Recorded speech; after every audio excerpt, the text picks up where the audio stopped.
This is the smallest and cheapest engine drive welder currently available on the market at just $1,300. We're gonna open it up today and we're gonna put her through the paces. It has a 60% duty cycle at 120 amps, a maximum amperage of 120 DC amps, and it can weld up to an 1/8 inch welding rod.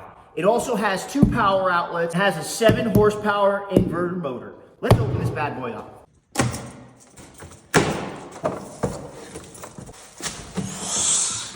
Come on, fucker. All right, maybe we'll just break the box. It's still kind of heavy. So we've got everything set up on the welder. The last thing we're gonna do is put a little 10W30 in her. She takes about a half a quart. Luckily, it's the same oil my Trailblazer takes. So today, this is what we're repairing, this tipper can. I picked this thing up for the cheap, so it's got some shitty welds on it I'm gonna need to cut out and repair. Here's one of those shitty welds. As you can see, it's broken all the way through, all the way around. So we'll grind that one out. And then up here, we just got a split weld. This one's fairly basic. Probably start with this one, just to give this thing a good little shakedown. So first, we'll flip the on switch on. We'll give her a little choke. Now this is the first time starting it, so, oh, there's the choke, figured. So we'll give her a little choke, and here is the handle. All right, so let's give her a start. Not bad, second pull in 40-degree weather. Hell yeah, runs good.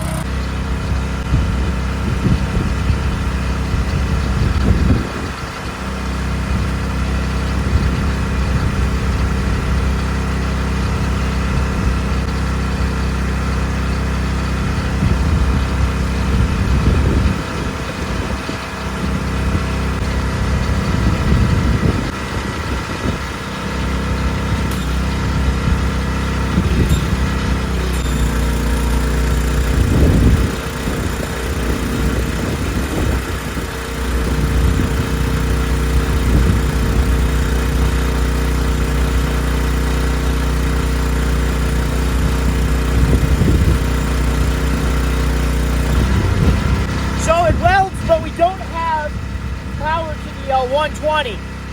I'm gonna mess with this thing for a minute, and I'm gonna see if it's something that I did or I didn't read in the manual.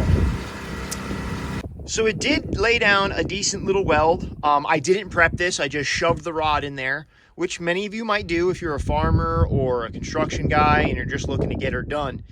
But we need to figure out why it doesn't have the auxiliary power. We need that. Because without that, it really isn't much use to me. It needs to be a welder generator. So we got it sorted out. It turned out there was just a loose wire back here. It probably happened during shipping. Things happen. But the people at Tomahawk answered right away. We got it resolved in about 10 minutes. Not a big deal. So let's restart this thing, start cutting these nasty welds out.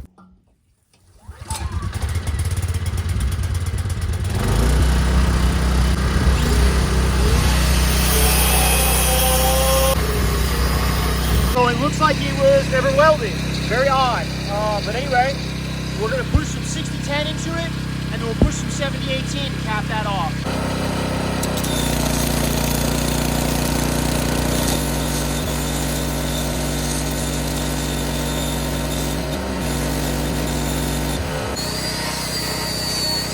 So because there was a big gap, I decided to use a technique called Texas TIG. It's basically where you knock the slag off another rod and jam it in. Basically just makes the weld go faster. That's not too bad. It definitely ain't winning no beauty competitions, but it's definitely a lot better than it was. Here I'm running 70-18. I've got it between the 80 and the 120 zone. I'm leaving this clip full length so you can see how it runs.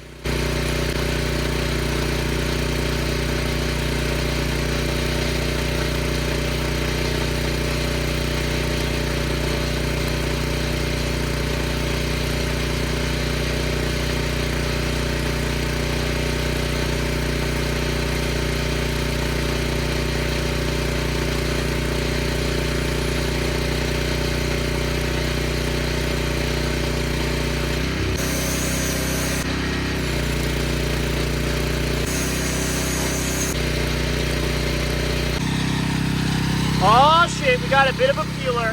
That's not bad. Look at that, a peeler with a cheapo engine drive.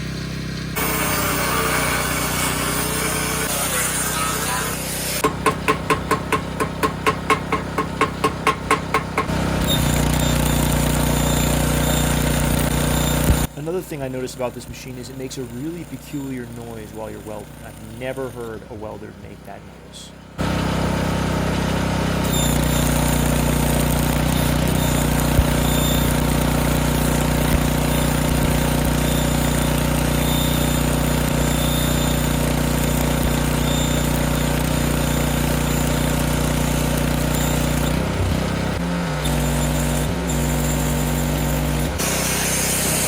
Not bad for a little Texas TIG.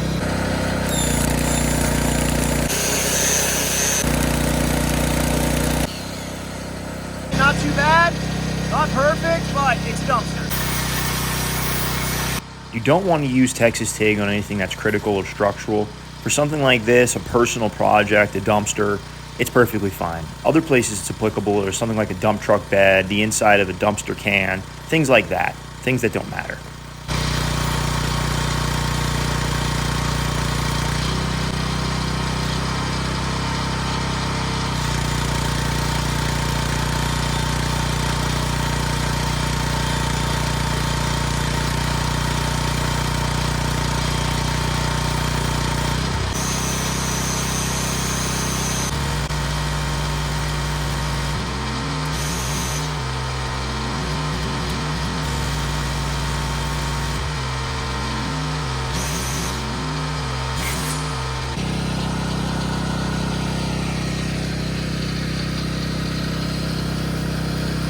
It's not a perfect weld repair. I didn't expect it to be.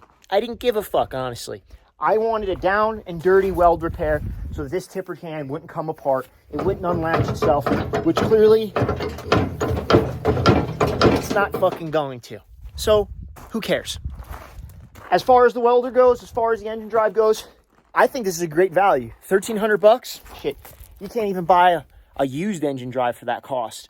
If you're a general contractor, a guy who's just getting his own business started, or, you know, maybe just somebody who has to tack some shit together every once in a while, or doesn't need anything over 120 amps, this is a great little welder for the 1,300 bucks.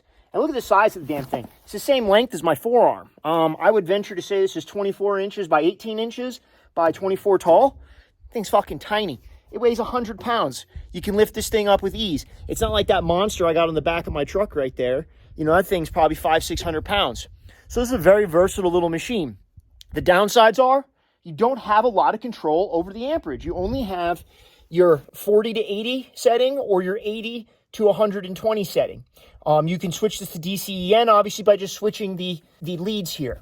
One of the things I did like is it came with these leads. I didn't have to cobble them together like the last time I tested one of these small engine drive welders. But yeah, I'm going to keep using this thing. I'm going to use it for light repair and stuff like that, just stuff around the shop or, you know, whatever, just kind of roll it around. It has wheels on it, so if I need to wheel it around here somewhere, I don't feel like moving my truck, it's a great little machine for that. I might even try to weld some pipe fence with this thing. Really never go over 120 amps doing that anyway.